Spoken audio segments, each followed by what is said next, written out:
Today's episode of the Bleav in Steelers show is brought to you by betonline.ag. The NFL season is here, and I'm absolutely psyched. If you want to place a bet on any of the NFL action all season long, betonline.ag is the place to do it. Make sure y'all check on betonline.ag. The season actually starts tomorrow, Thursday night, 24/7, 365. So betonline.ag all the time, any place, anywhere. Yes, recording Wednesday night. This will be out on Thursday. So here's what you need to do between now and then. Head to betonline.ag today to make your first sports bet. Use our promo code Bleav50. That's BLEAV 50 to receive your 50% welcome bonus on your first deposit. BetOnline, where the game starts. All right, cue the music. It's time to start the show.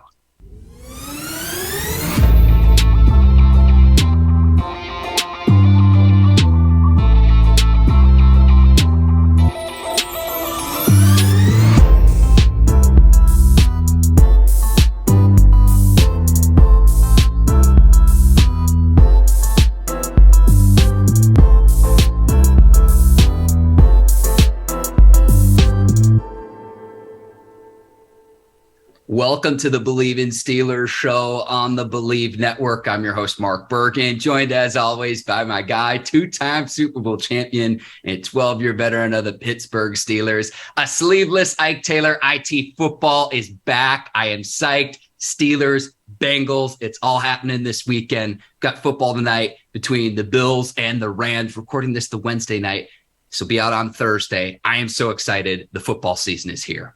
Hey, what a way to start the season, Mark. The Buffalo Bills and the stud of Josh Allen. And the reigning Super Bowl champions with the LA Rams. Matthew Stafford and company, Sean McVay and company, Aaron Donald and company, Jalen Ramsey and company. And you know what? They got an invite. They invited the Buffalo Bills, Josh Allen, Stephon Diggs, Gabe Davis and company as well. Yes, and Von Miller's going to be on a new team in this matchup too, Ike. So football is back. The long offseason is done. And we have a loaded show for our listeners in advance of opening weekend, the opening of the regular season, Ike. I know we got a big boxing match between Le'Veon Bell, Adrian Peterson. We'll discuss Steelers, Bengals as well. But we're going to start with Steelers news. Mitch Trubisky named the starting quarterback for week one. Kenny Pickett, the backup. And that means Mason Rudolph likely to be inactive because head coach Mike Tomlin says that the Steelers will have two quarterbacks active on the roster. We tried to tell you all offseason long it was going to play out this way, that Trubisky would in fact be the week one starter. Yeah, I know it's hard making them executive decisions because all three of them played good between Mason, Kenny, and Mitch. You know, when you just look at what they did for the preseason, Mark, especially for practice, because I was able to be there for practice, I'm like, dang, what it's looking like you really got three starters. Now, some people will beg to differ and agree with what I said, but just looking at what they did in the preseason, looking at their stats, looking at their passer ratings, looking at the situations there was in 2-minute situations, down situations, short ball, deep ball, mid ball situations, controlling the offense situation between Mitch, Kenny, and Mason. All three of them had a good, not a good, but a great preseason so far. So. Yes, Ike, I'm with you there too. And if I'm the Steelers, that trade deadline's not till November the 1st. Hang on to all three because injuries can happen. We saw what happened in 2019 when the Steelers trade away Josh Dobbs to the Jaguars, and then you're left with Mason Rudolph and Duck Hodges. I'm not wishing injury upon any player, but if you're not going to send over a king's ransom specifically for a guy like Mason Rudolph, and I'm talking about like third or fourth round pick, hang on to him for now because between Rudolph and Trubisky, they both have starting experience in this league. Kenny Pickett looked awfully comfortable in the preseason as well. It's a good problem to have for the Steelers early on in the season. And then that way you don't have to rush Pickett out on the field. You can let Trubisky start and see what he can do with this offense. I'm very excited, Ike, because there's a lot of young talent. The big question for me is going to be whether the offensive line can hold up regardless of who's back there at quarterback. So I'm really excited to see what this looks like in week one because as good as things looked in the preseason, Ike, I always go back to what our guy Damashek says. It's a little bit like a war reenactment. It counts for real starting Sunday. We'll see what happens when the Steelers take on the Bengals. Yeah, I mean, preseason, you know, when I look at preseason, I look at presentation. You know what I'm saying? I look at it as like a new relationship. You know, when you get into a new relationship, you just showing the female or the female showing you the presentation of their side of the ball. Now, when it becomes serious, then you show who you really are. The same thing with football. Like when you look at the preseason, it's just a presentation. So they're showing they are displaying their talent. But by the end of the day, once the regular season comes, Mark, it's really getting to the nitty gritty. You know, you showing who you really are. And usually that happens in 8 games because 4 games, defensive coordinators, they just trying to see or feel you out. After the 4 games, they already know exactly what you're good at, what you're not good at, where they can come from when it comes down to blitzes, and they'll take off from there. Now, after you change up your game plan, after you evolve as a quarterback for the next 4 games, and that's 8, then you got action. You know, so you know exactly how defenses are looking and preparing for you. So, but you know, Mitch been doing it for a minute. He got a high, pretty much winning percentage, I think, and we've been saying this for a long time. Like the grass is greener. When he came to the city of Pittsburgh, he got receivers tight end. They are fixing the offensive line. They got running backs, and by the end of the day, he got a head coach who loves him. You know, and by the end of the day, when you find or when you're somewhere where people love you and you got a coach that embraces your personality and what you do and set aside on everything that happened to you before, it's easier to come to work. You know what I'm saying? So when you're looking at the Mitchell Trubisky situation, that's what he in. When you look at the Kenny Pickett situation, it's just, I mean, he's the home. You know, he's a Yenzer. He's homegrown, as some people would say. So with Kenny Pickett, he's done something that's really haven't been done in a while consistently, and that's just being a 4-year starter in college. You know, so when you do see him take the field, it's natural. He's calm, he's cool, he's collective. He's not panicking. He's not worried about everything. But it's just reps after reps after reps after reps that he's have had in college, Mark. So, and we all know Mason Rudolph's story. Mason Rudolph, you know, he probably got an unfair shot when it comes down to the media or people just criticizing them, but you can't deny what Mason has been doing for this preseason. You know, he's calm, cool, and collective, and now he feels like he can breathe a little bit. So right now the Pittsburgh Steelers, Mark, they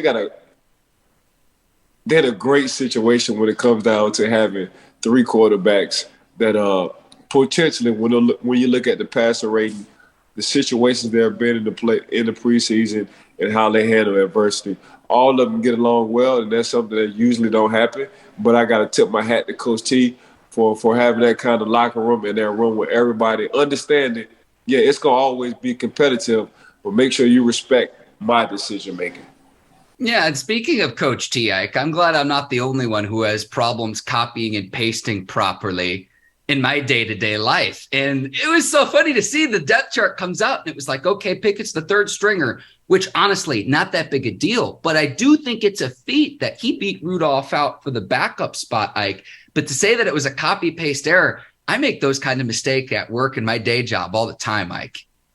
Right. And, you know, I talk intelligent, but I text ebonics. So I make them kind of mistakes all day, every day.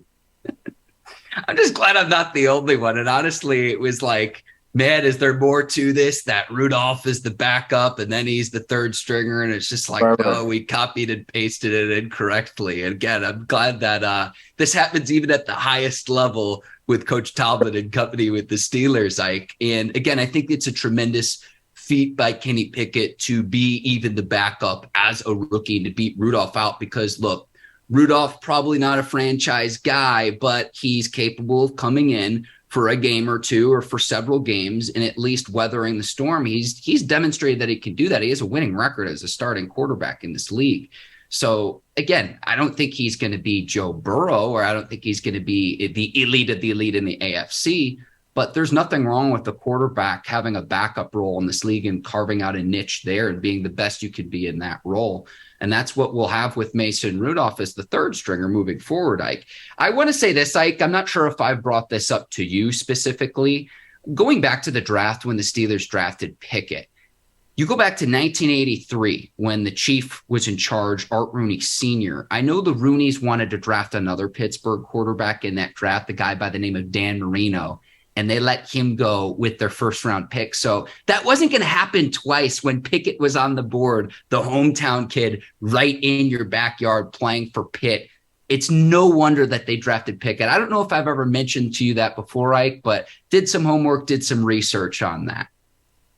Yeah, at the time, Mark, I just think like Pittsburgh had Pickett as one of the highest rated in this draft, quarterback NFL ready. And he just wound up falling in their lap. We talked about this on our show earlier when it came down to the drafts. They picked the top 5 drafts, the first 5 drafts, were defensive guys. I don't know when the first or the last time that has happened in the NFL draft. Usually it's a quarterback, offensive lineman, a defensive end. Like, it's a mix-up between the top 5. But, in the 2022 draft, man, there was 5 guys. And the top 5 guys were defensive guys. So when you look at that, man, that's kind of unusual. And usually it's a domino effect when it comes to that. Once you start picking one guy, you pick a quarterback, then the second or the third team, they might pick a quarterback, and it's a domino effect. But that was very odd this year. But it just goes to show you, man, what teams think about the way the NFL is going, man. They got to have defensive guys not only who can get to the quarterback, but who can also cause turnovers as well. Ike, this is why you're the absolute best. You said that, and I'm like, there's no way that that's true. It's true.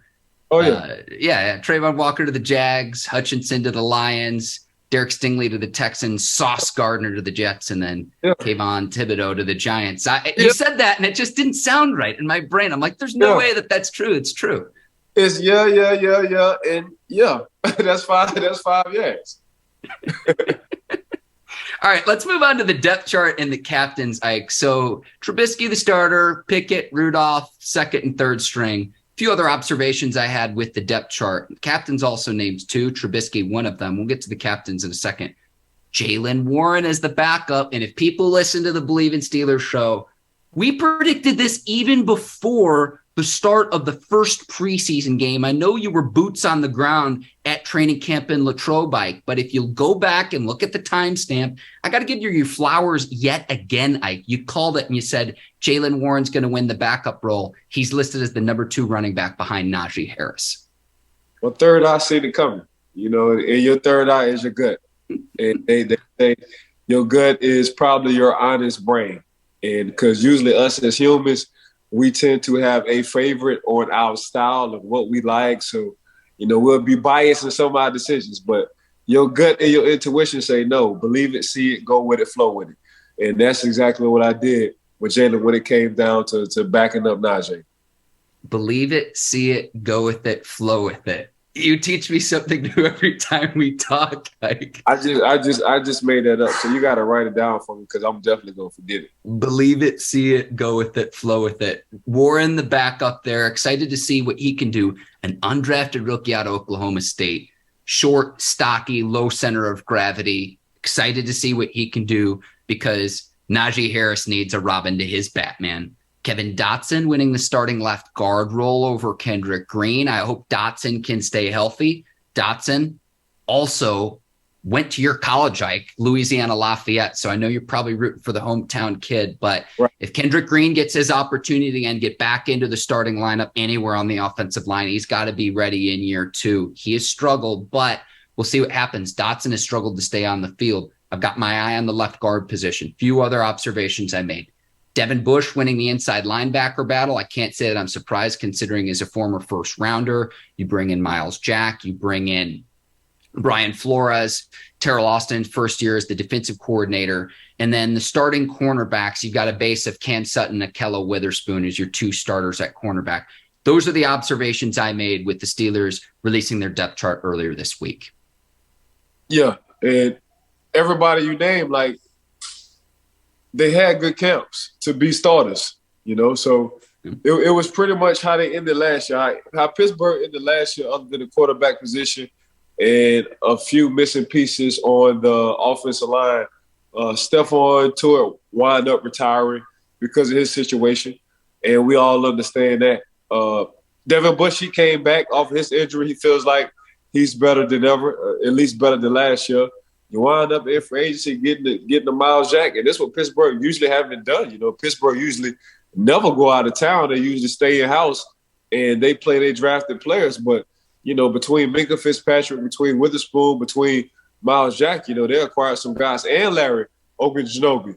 who's playing at the defensive line position. So Pittsburgh is really, they're going outside the box. They kind of evolving as well as a front office on getting guys other than the guys they drafted.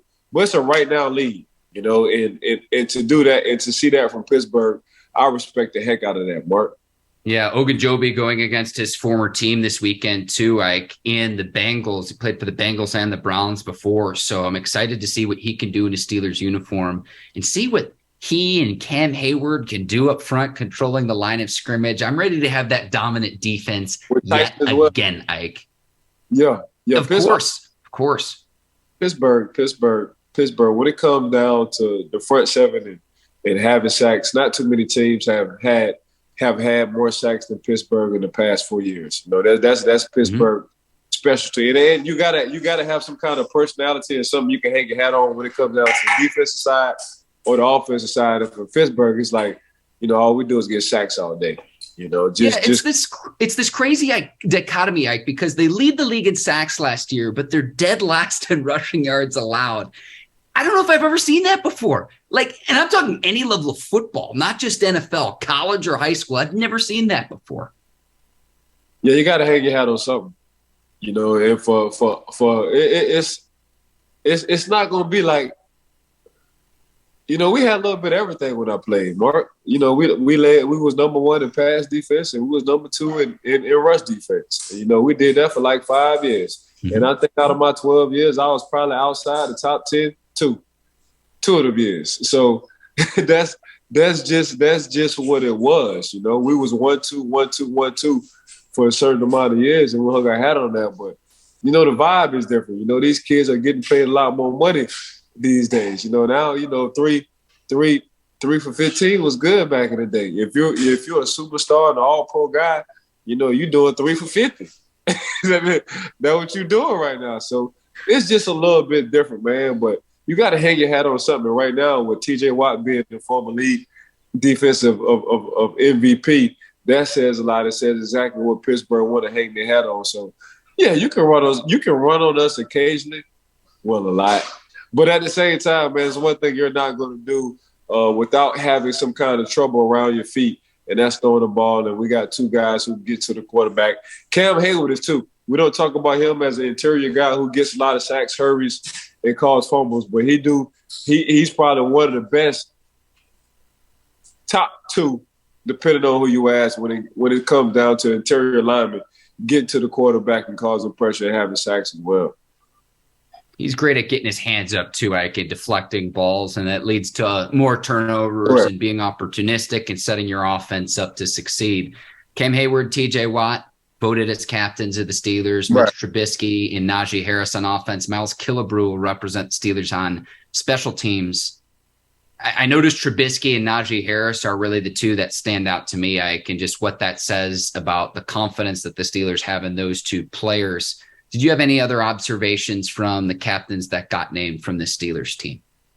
Nah, that's what Pittsburgh do. The players go on each other, so they write who they think should cap. Who the captain should be. So you just got to go with that vibe. I stay out of that. Okay. I was going to ask you how they elected the captains. How come you were never elected a captain, Ike, in your 12 years with the Steelers? I probably would have been if I didn't have Troy Polamalu. It's true. I forget. Yep. I think it was one of the final years you two were together in Pittsburgh. I went year by year, Ike, and went back into the archives. And it's just like, well, when you're playing with James Ferrier, and I know Ryan Clark was a captain one year. And it's hard. So the first on the defensive side, it was Joey Porter. Mm-hmm. Then Joey Porter, he's gonna wind up getting it up. Then after Joey Porter was Pot Dog James Ferrier. Mm-hmm. After James Ferrier was Troy Polamalu. So I'm sorry, it was James Harrison, then Troy Polamalu. I was the first round draft pick. 1, 2, I didn't have I had a great career. Those guys I just named had an outstanding career. So, it's hard to beat Troy Polamalu when it came to the captain. Troy could have been the captain for all 12 years if he really wanted to. From a Troy standpoint, he just kind of denied it. So, with me, man, hey, I was just part of the Jackson 5, bro. Troy was Michael Jackson. I Yeah. was part of Yeah. 65. I knew my role, and I played it just like that, Mark. I like that, Ike. Every time that makes me smile when you mention that, and speaks to Troy Polamalu's excellence on the field. Speaking of excellence on the field, too, Ike, the Steelers announced this week they are going to retire the number 32 in honor of Franco Harris. This is going to be an awesome tribute because it comes on the 50th anniversary of one of the most iconic plays in NFL history, the Immaculate Reception. The timing of this is excellent. It's going to an excellent person, an excellent player. I hope to see some of the OGs from Franco's Italian Army there for the Week 16 game against the Raiders. I thought this was awesome. And even when you fly into the city of Pittsburgh, one of the first things that you're greeted by, the statue of the Immaculate Reception and Franco Harris. Congrats to him, the number 32, going to be retired this season by the Steelers. Yeah, I saw Mr. Art, the owner and chairman and the president for the Pittsburgh Steelers. I saw his comments. I saw his press conference. And he said it's long overdue. But I think you just hit it on the head. This is perfect timing.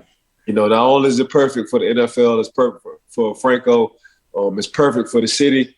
It's perfect for the 50th anniversary and everything that went down in that historic event, that historic moment for the Pittsburgh Steelers and why they won and how they won. So for me, man, I just thought it was all the way cool. I heard something was going to go down. I didn't actually know what was going to go down. And when Mr. Art came up there and presented that jersey and said they was retiring that jersey, I'm like, oh, man, this is perfect. He said it was long overdue. And in the back of my mind, I was like, hell no, this is perfect time. So everything happened for a reason, So this is good, not only for the city. Major shout out to Franco Harris. Him and I talked a couple of times down in Miami when we had our, meet and greets with the old heads, with the Joe Greens and Stalwarts and the Troy Polamalu's, the Alan Fanekas and Coach Kyle. We sat down and talked and, they always say, man, they wanted to stay away. It was like, hell no, we wanted y'all here. So it was just some good talks, especially with Franco. It's a lot of living legends in Pittsburgh in the history, especially in the 70s. But, Franco just a little bit different. He's quiet. He's on his own. He don't really say too much, but you respect the hell out of him. He's one of the guys, he'll give you a few sentences and it's going to hit you, and it's going to be very positive. So he's like a grandpa, man. Always talking soft, always have something impactful to say, and he don't need to say too much.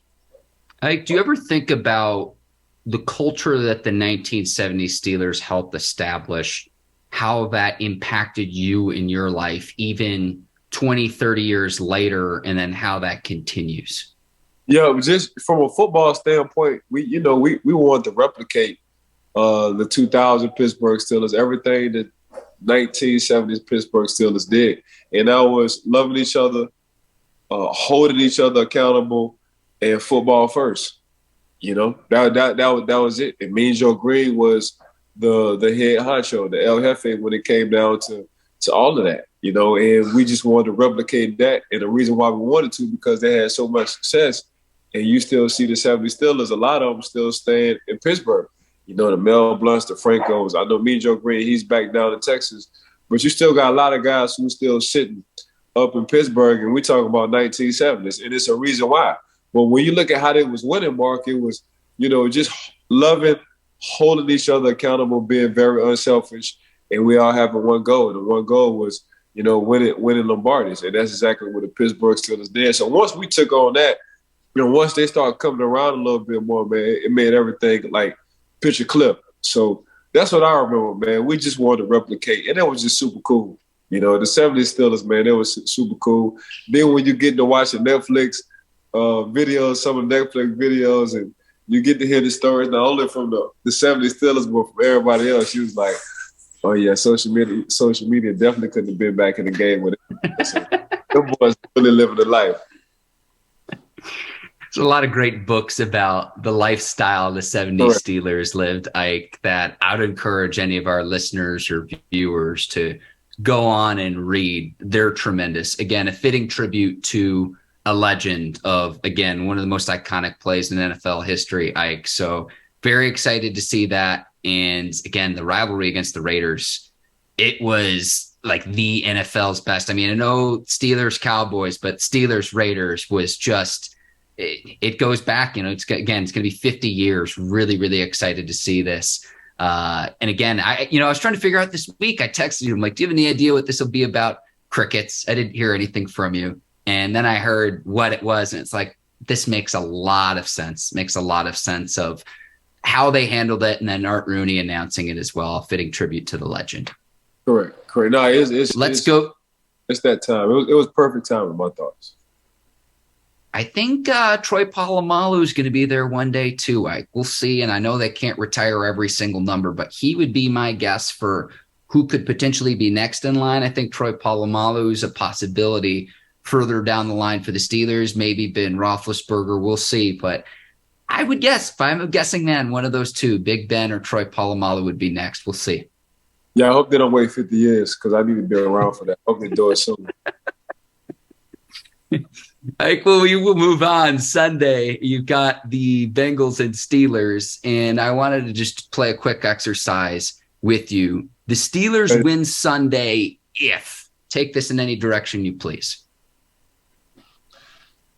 Man, it's going to be, just my personal opinion, it's going to be a nice little basketball matchup. What I mean by that is between, Chase, George, and Deontay, versus, Jamar, Boyd, and Higgins. You got a small forward, you got a power forward, and you got a point guard on all three on both teams, when it comes down to the slot. So that's what I'm looking at. It's going to be exciting for me to watch. And whichever group, and I know they're going to challenge each other. I know Cincinnati, looking at the group I just named between George, Deontay, and Chase, like they got a nice little group over there. I know for sure the Pittsburgh Steelers looking at the group in Cincinnati like, yeah, them boys got some dogs. So then it comes down to the running back position. And, Joe Mixon, all he do is come up with dances every time he hit the end zone. And, Najee has high expectations for his second year. So that's what it boils down to me. But for me, I'm just looking at the perimeter. So I'm going to see whoever have the best perimeter might be, the issue why one team win over the other. Okay, yeah, we'll see. I'm going to go take this in a little bit different direction. It's easy to say win the turnover battle. That's given. But I also think that what I want to know is, okay, we expect the Bengals offensive line to be better. Lyle Collins, Alex Kappa coming in, helped fortify that offensive line that gave up a ton of sacks a year ago with Burrow. Got to win the sack battle as well. So not just the turnover battle, but you're going to have to get after Burrow and see if you can get to him with pressure, because when this offense did struggle, and it wasn't often, it was when they couldn't keep Burrow upright. So that would be where I'm looking at, hey, TJ Watt, if he's double-teamed Cam Hayward, and then if Watt's getting double-teamed, Alex Highsmith on the other side. We didn't see a ton of him in preseason because he was hurt, but this is Alex Highsmith's time to shine, because I'd imagine if Watt's going to garner the attention that he will lined up over an opposing team's right tackle, you've got to be able to eat in one-on-one matchups. It's a role we saw Bud Dupree thrive in, and that's the reason he got a big contract from the Tennessee Titans after the Steelers had used the franchise tag on him.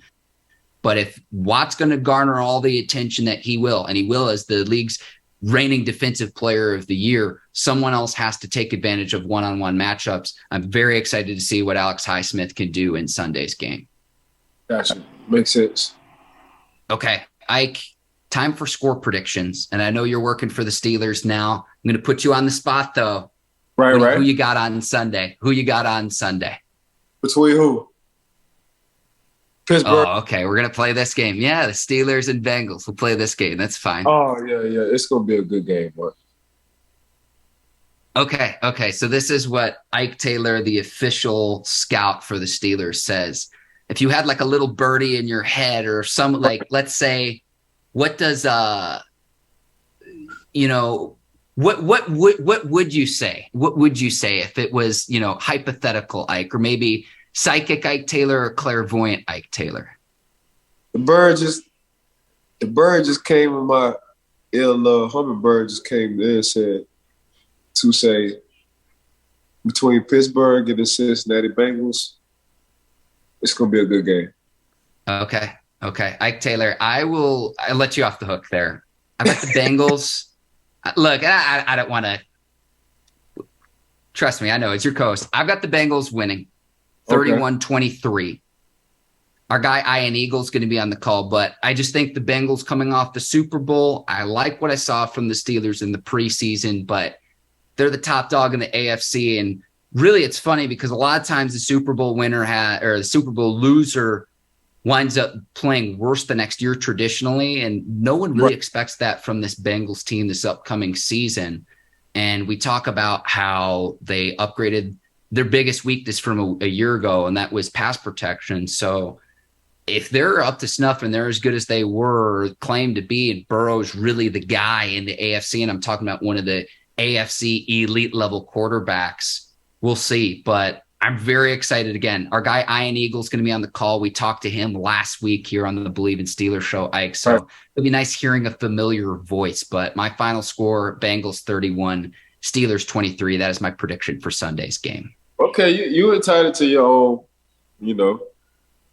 opinion and decision. Hopefully you're wrong. Don't guilt me because I'm being objective and I'm telling our listeners and viewers the truth, Ike. Yeah, hopefully you're wrong as hell. But I get it. I understand.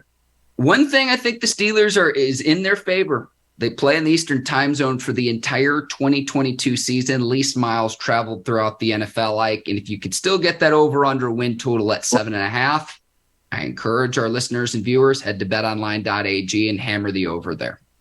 There you go. I'm still bullish on the Steelers, Ike, even though I think the Bengals will win on Sunday. And so as a Bengals team, maybe the Steelers can get revenge because they lost both games a year ago. Ike, one final segment in today's show, the boxing match, Le'Veon Bell, Adrian Peterson, is actually going to happen.